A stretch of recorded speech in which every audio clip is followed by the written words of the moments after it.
in your control. Opill is available online and at most major retailers. Use code HAPPYHOUR for 25% off your first month of Opill at opill.com.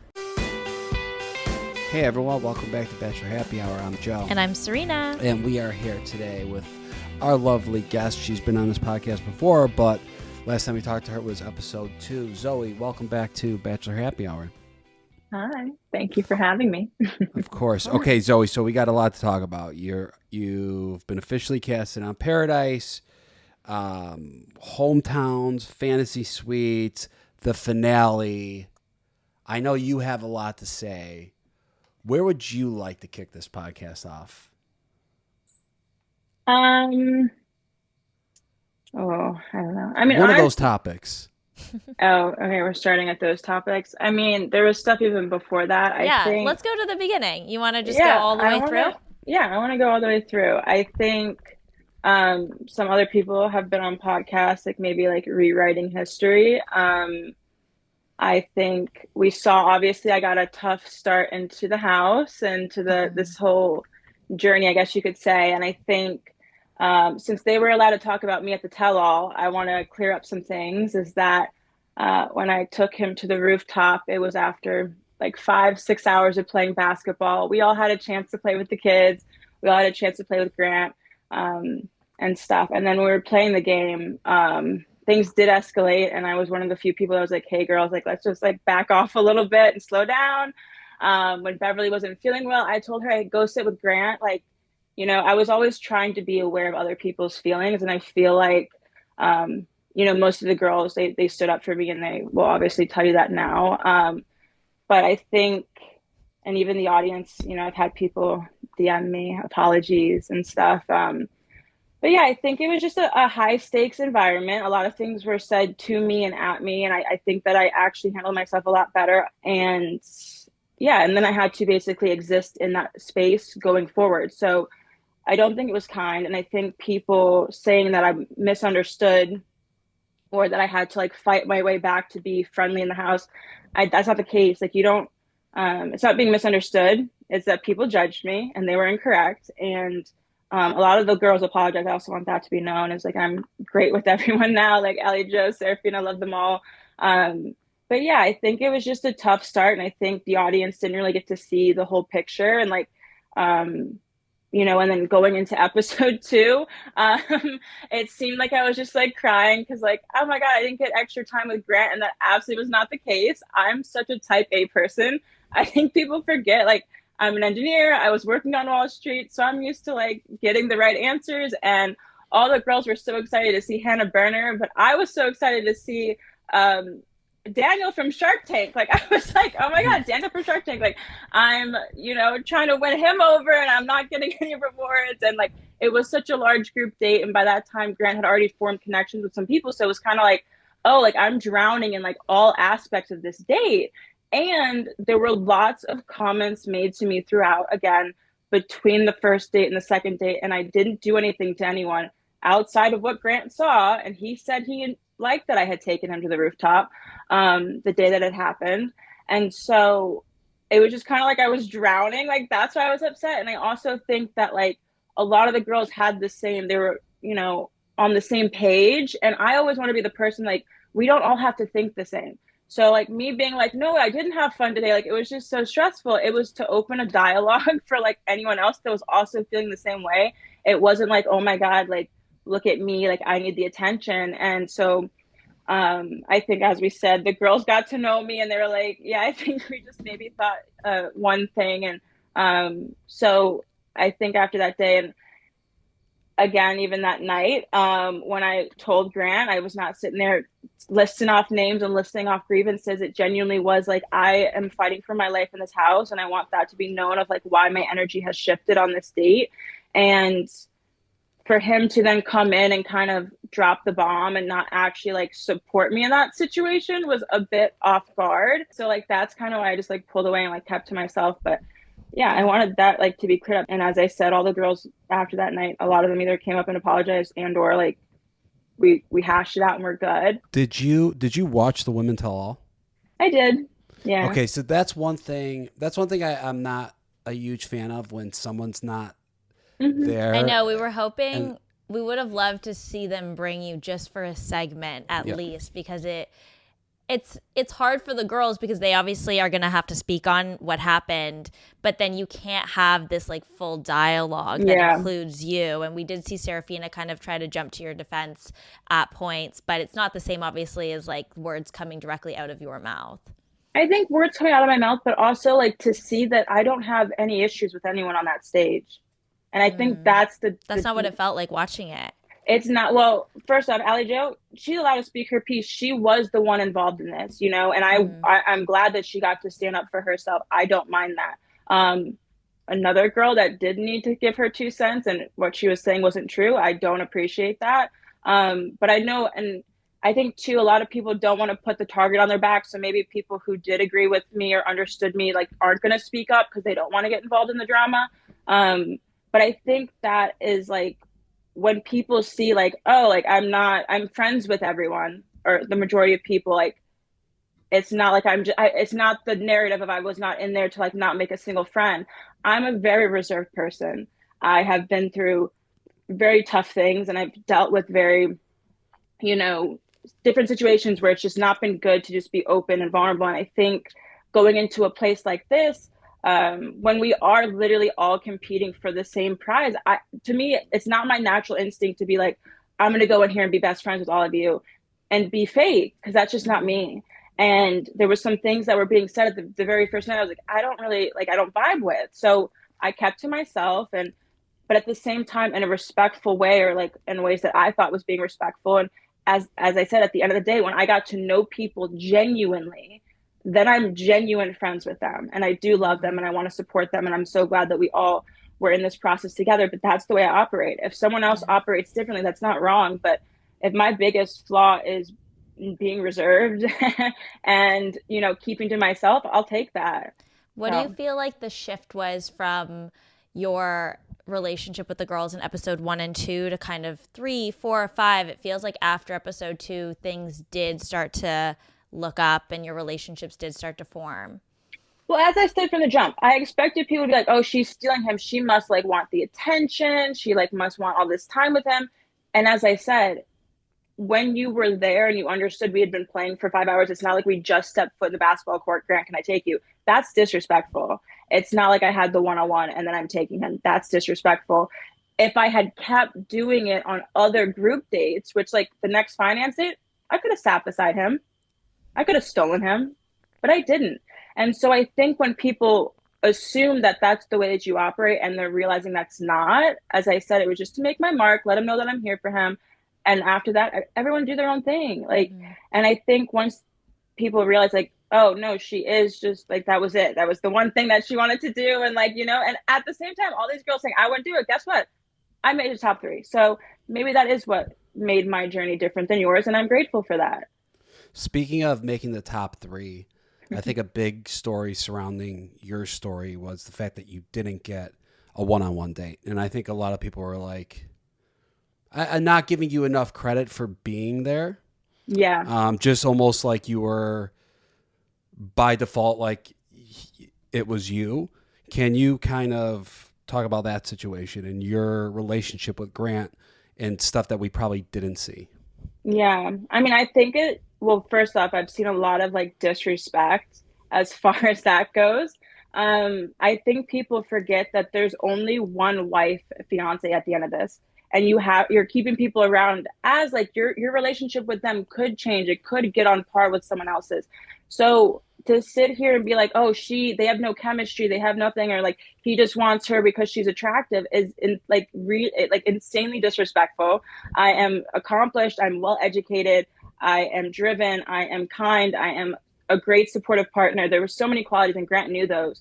I think again, 2 out of like 10 of our conversations were included in the show. And I think that's really unfortunate because as it does confuse the audience. But I know the conversation we have. Grant knows the conversation we've had. Neither one of us were delusional that I was ever like his number 1 pick, but not to speak on his behalf, but I think we're in the same mindset of like, we're going to keep giving it a chance until there's no more chances to give. And for me, I'm like, I'm in this process, and there's only one bachelor that we can choose from, and I wanted to give it my all. And I said to everyone, I'm like, I'm in this 100% until I'm not, and I didn't get that one-on-one. I didn't get that time to see if this was or was not my person. But the conversations we did have, and the one thing about me is I make the most of every single situation that I'm in, whether it is my job, my career, education, this experience. I think that came across too on the show, by the way. Thank you. Yeah. And so the conversation we had is like, we had fun conversations. At prom is like, we danced, slow dance. And then I like had them trick him, and like 30 seconds in played Get Low, and I'm dancing to Get, like, it was such a fun, like we were funny. There was like banter. I got deep. I told him about my upbringing. We had talked about the future. I think our pivotal conversation was the last one in Spain, where we were talking about the future.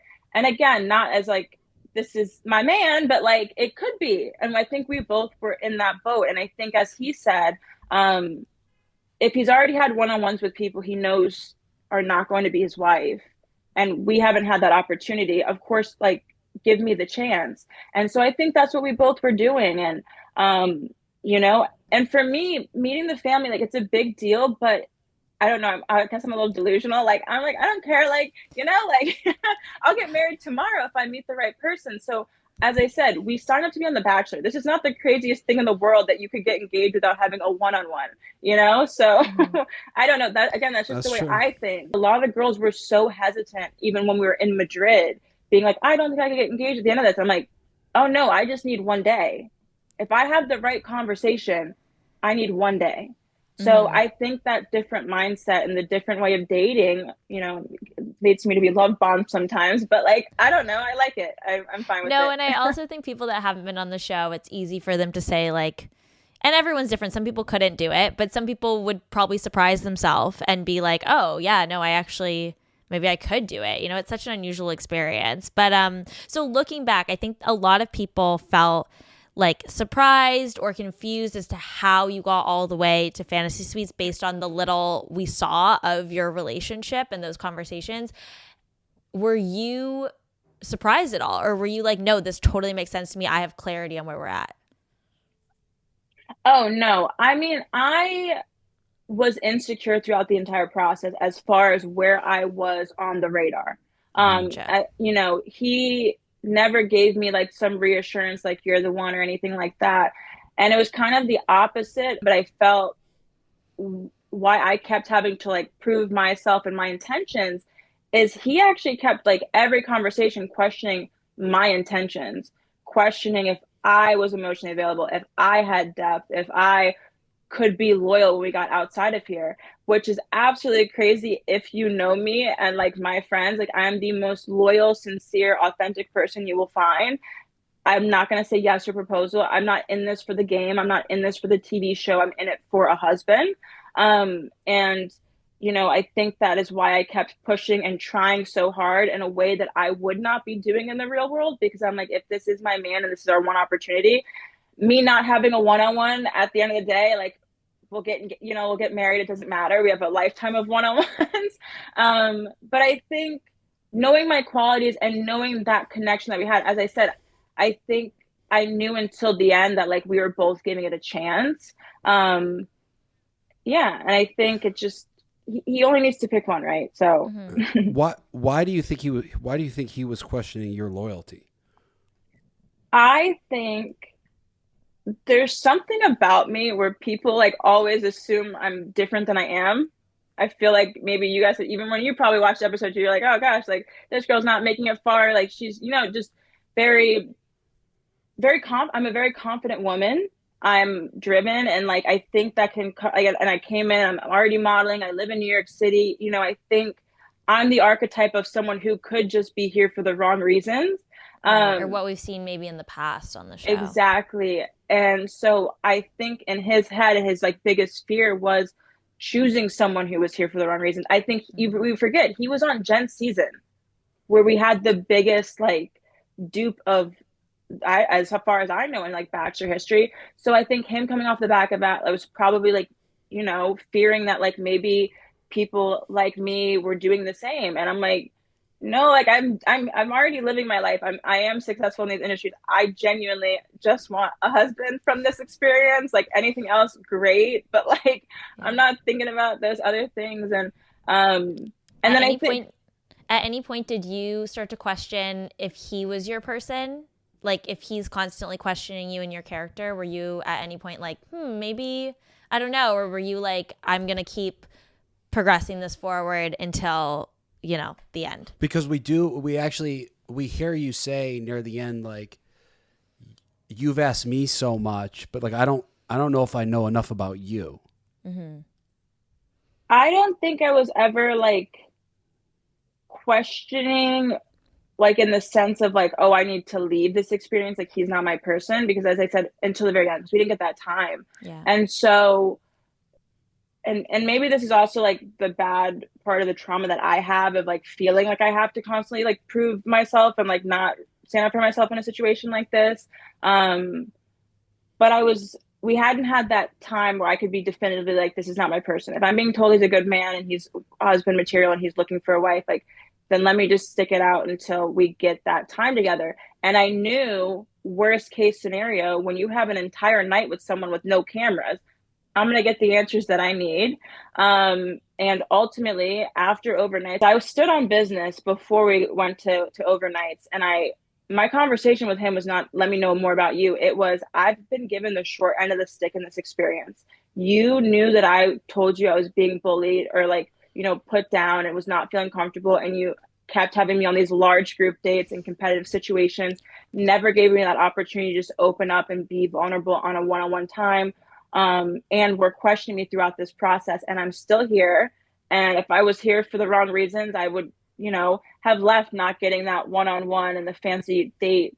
And he apologized, and I said, like, that's not the behavior that I would take going outside of here. I'm willing to accept it because this is a one-time situation.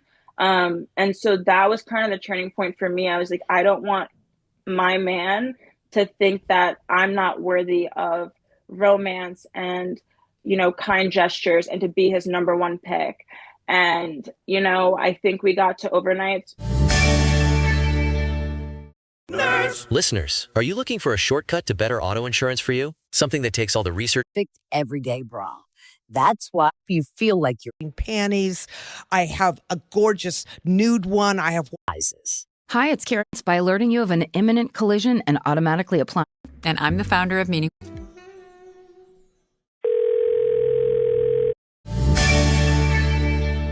So we were talking for hours. And This is during overnight. No, this is before we went to overnights. Okay. And so this is just the epitome of my experience on The Bachelor. I'm extremely arachnophobic. We're having this relationship altering conversation. We've been in it for like, I think, a couple hours.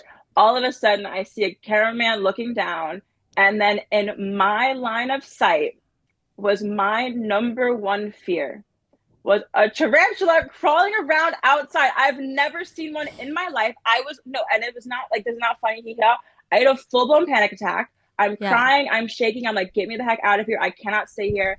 And they were like, well, this is where your overnight was supposed to be. And I was like, oh, no. Like, I need to leave. Was this inside? Like, this were was you outside. Okay. Oh my. So it was like the most like insane thing. Like, Grant was comforting me, and like ultimately, like, we were allowed to go to a different location for our overnight.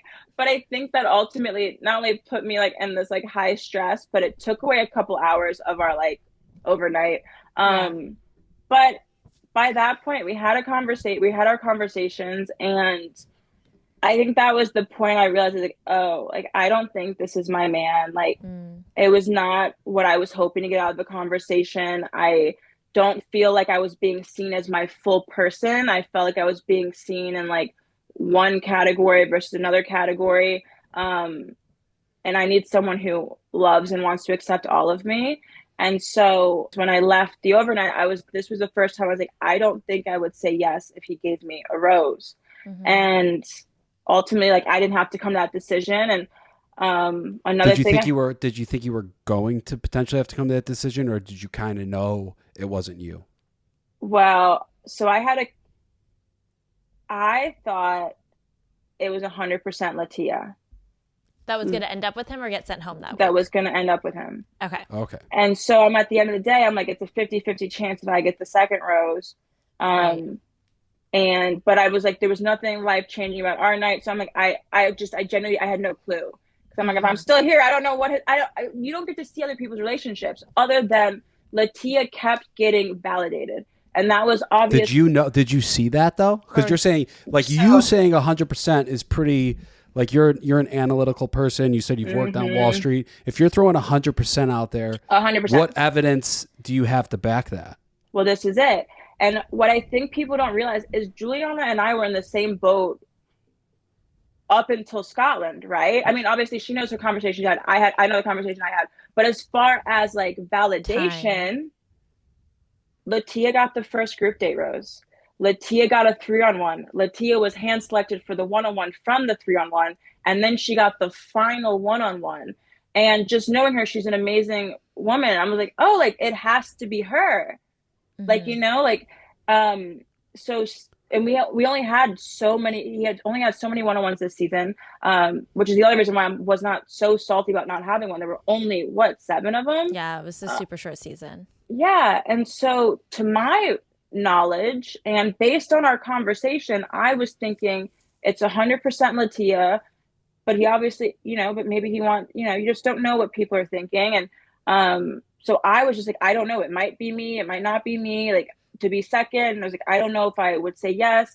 But I didn't want to take away his power as the Bachelor, which people may or may not think is right. Like people are like, well, I would have just left. Well, if he's having me here, like I don't want to take away his power or make him regret having me here. And then like he could have furthered his relationship with like Dina, you know what I mean? Yeah, and it's also so short. Like you have your overnight, and like typically in the real world, if you're having like doubts on if this is your person, you know, you talk to them for another week or two, you go on another date, you like talk to your friends, whereas like literally you're in a rose ceremony 2 days later, probably. No, I'm sorry, no, my overnight was last. Oh, you had the last one. Okay. Yeah. So I was the last overnight. Yes. And so it was less than 12 hours before the rose ceremony. So that's why I was like, I'm getting ready. I'm like thinking, and I'm like, I don't know where my head's at. And that's also like knowing I had the last one. I'm like, well, he's already went with the other two. And like, well, we're still going and trying. So I was like, I don't know. I was just, by that point, was just very confused about where I was in this process. And I think, as I said, I have never really watched the show. I've seen snippets here and there, and like maybe a season a year or two after it's aired. So I don't know. I was just kind of there, and I was like, I want to give it a chance, and I don't want to stop my blessing if this is meant to be my person. So that was the first time I think in this entire time I was like, if I don't get a rose, I'm not going to be like, I didn't get to see this through. Right. You're like, maybe my journey is coming to an end, and if I don't get a rose, that's just a sign he's not my person. Yeah. Well, the tarantula was the first sign. Yeah, the tarantula. You'll meet Hakeem in paradise because we know he's going to, and you guys can bond over your arachnophobia.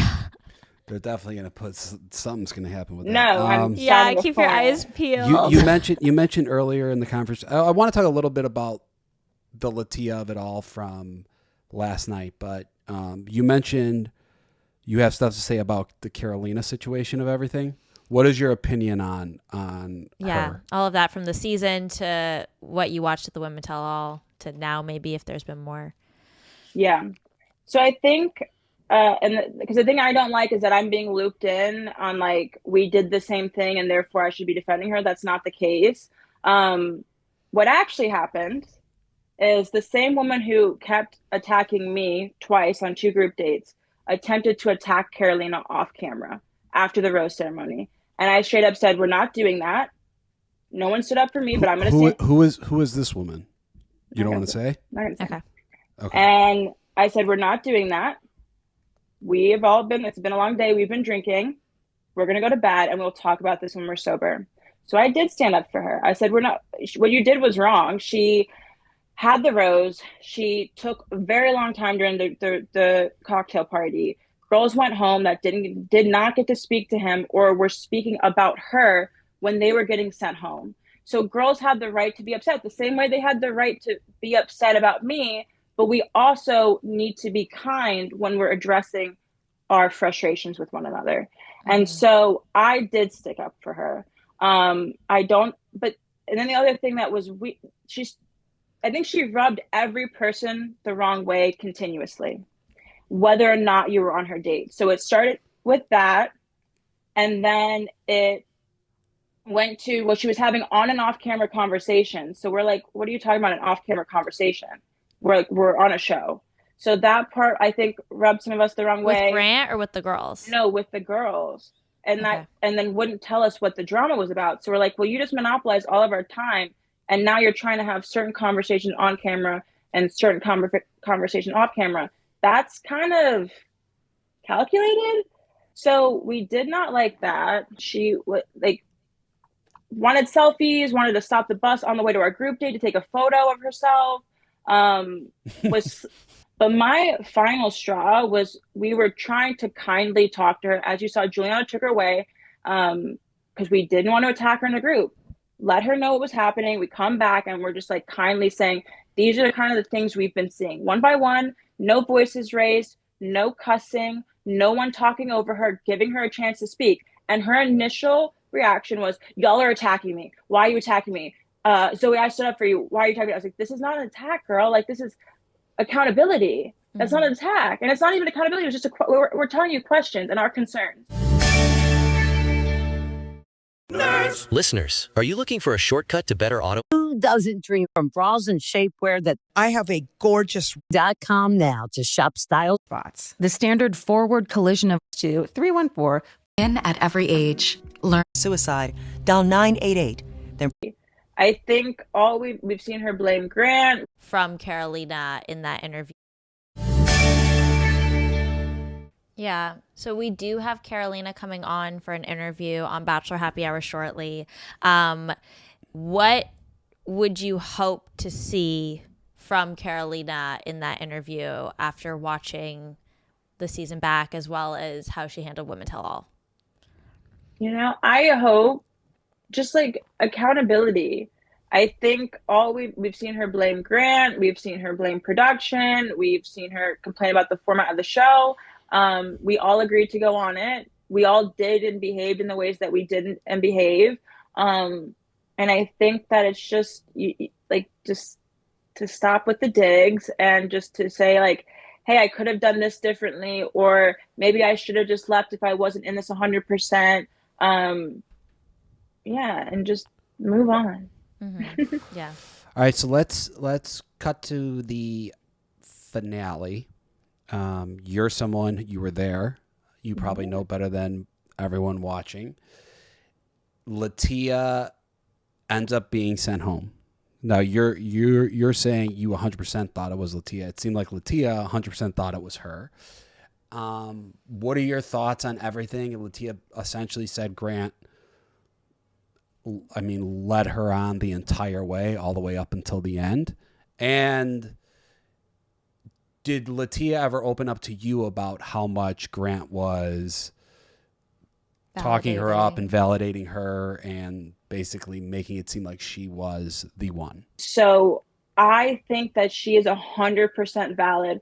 I don't, at this point in time, I can't quite tell you if it was intentionally malicious that he said these things and he was in the back of his head thinking, he had a different number one, or he just got caught up in trying to be a kind bachelor. I will say the way that he's kind of acted since we've left filming was a bit different than the man that he was showing us while we were filming, and I think specifically for me to be questioned about my intentions, it's a bit ironic. And for that, I don't love that. I don't love how he has spoken about the two of us and all the women since leaving. I think that he can just acknowledge the facts and the reality of what we were in. You're allowed to change your mind. You're allowed to have said maybe you should study TV. Just because things were not aired does not mean they did not happen, right? Mm. So I think that we need to remember that and just, we're all people and this was all of our first experiences, and Yeah, so I really don't appreciate, and I don't think she appreciates what happened since we left. And I assume she probably feels gaslit, which I Yeah. would too.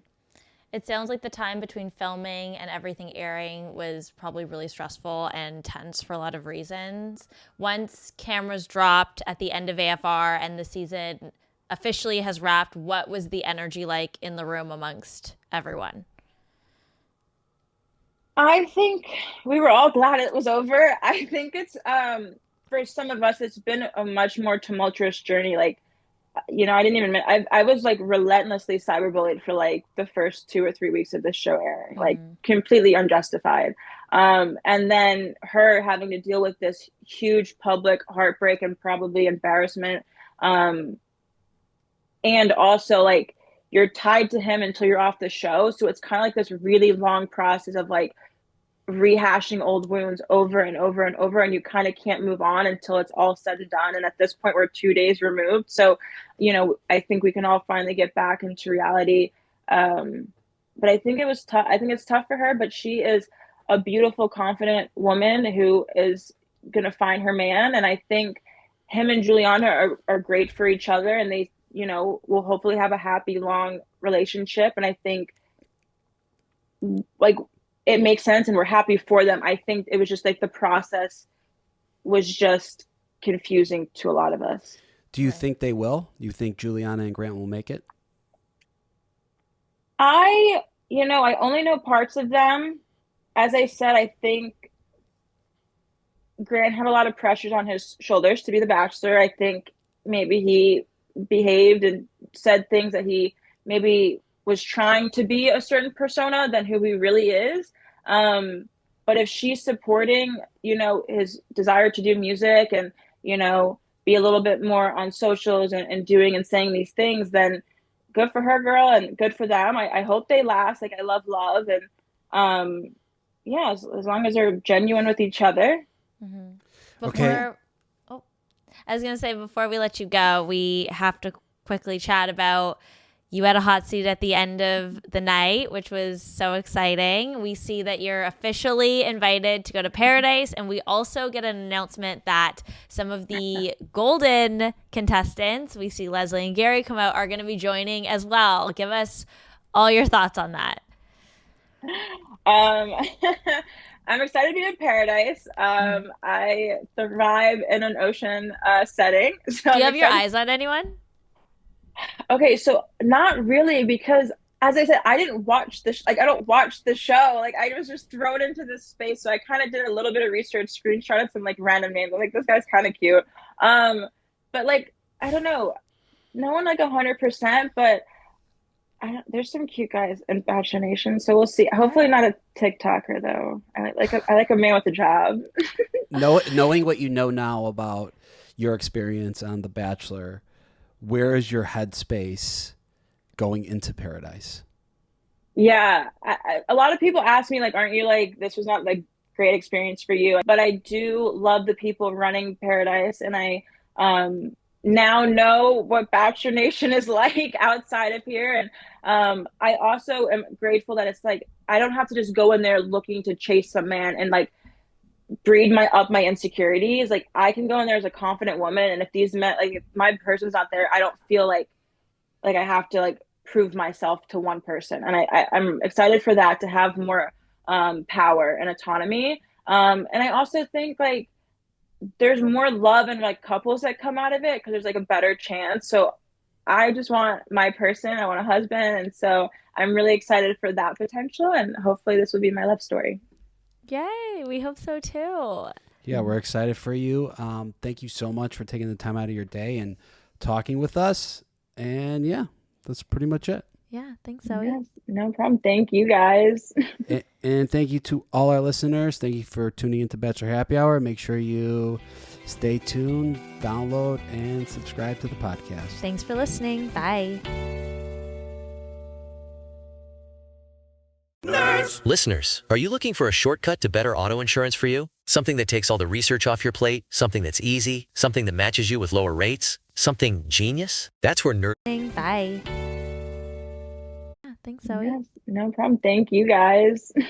And thank you to all our listeners. Thank you for tuning into Bachelor Happy Hour. Make sure you stay tuned, download, and subscribe to the podcast. Thanks for listening. Bye.